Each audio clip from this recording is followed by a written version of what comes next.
Welcome to this explainer. Today, we're doing something pretty awesome. We're going to literally track the exact step-by-step journey of a single hacker's data packet as it tries to breach a modern corporate web server. You know, we constantly hear about firewalls, cyber attacks, and breaches in the news. But what does that infiltration actually look like on a microscopic, packet-level scale? Let's dive right in and trace those digital footprints. Most folks assume network architecture is pretty straightforward, right? You spin up a server, put a firewall in front of it, and boom, you're secure. But think about it. What actually happens to that data after it punches through the outer perimeter? If a hacker manages to slip a packet past that very first guard, is the kingdom instantly lost? Or is there a lot more to the story? We always tend to picture this straight, simple line from the internet, right through the firewall, directly to the web server. It seems logical enough. But the reality? Oh, it's a completely different beast. It's an incredibly intricate obstacle course made up of highly specialized checkpoints. It's basically a heavily engineered gauntlet, and our hacker's packet is about to run it. Every single layer has a very specific job, and failing at any one of them means the attack stops dead in its tracks. So here is the map our little packet has to successfully navigate to reach its ultimate target. Phase 1, the hacker packet departs. Phase 2, router versus firewall. Phase 3, NAT and the DMZ area. Phase 4, the load balancer appears. Phase 5, Nginx app routing. And finally, Phase 6, the ultimate defense, the WAF. Okay, starting with Phase 1, hacker packet departs. Let's set the scene. Picture our threat actor sitting at their terminal somewhere out there in the wild, launching what looks to the naked eye like a completely standard HTTPS request.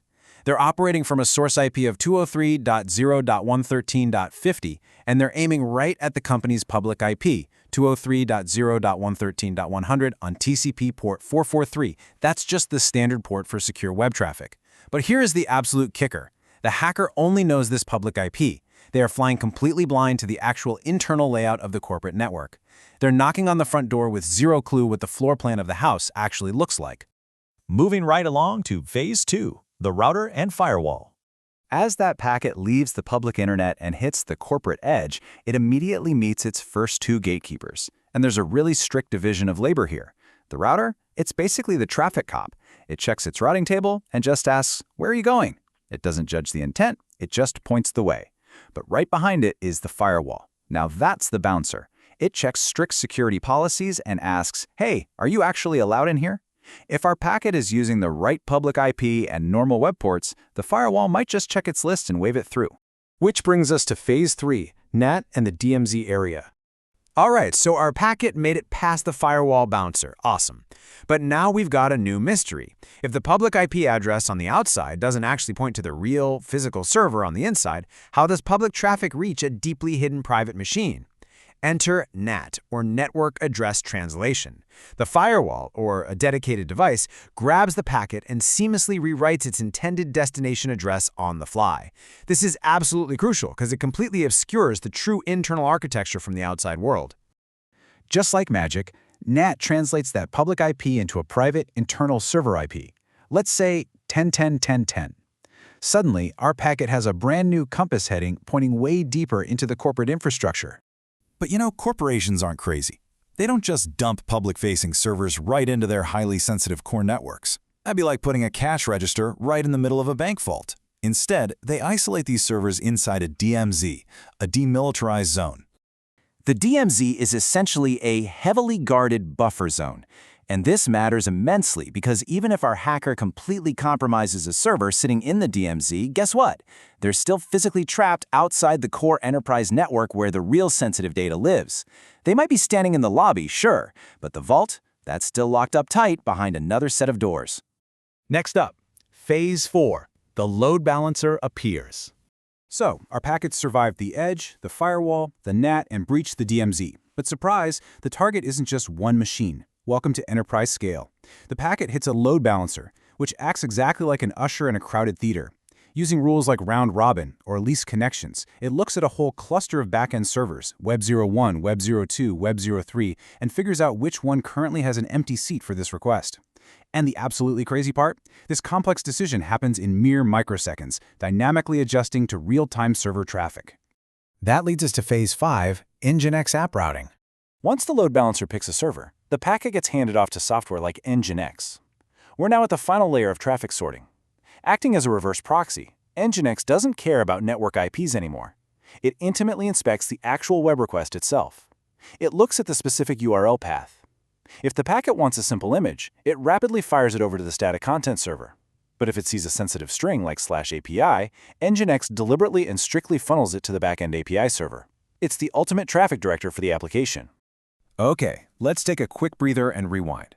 Just to get a single packet this far, which, by the way, takes literally milliseconds in the real world, it had to cross the internet, get directed by the router, permitted by the firewall, translated by NAT, buffered by the DMZ, assigned by the load balancer, and finally routed by NGX.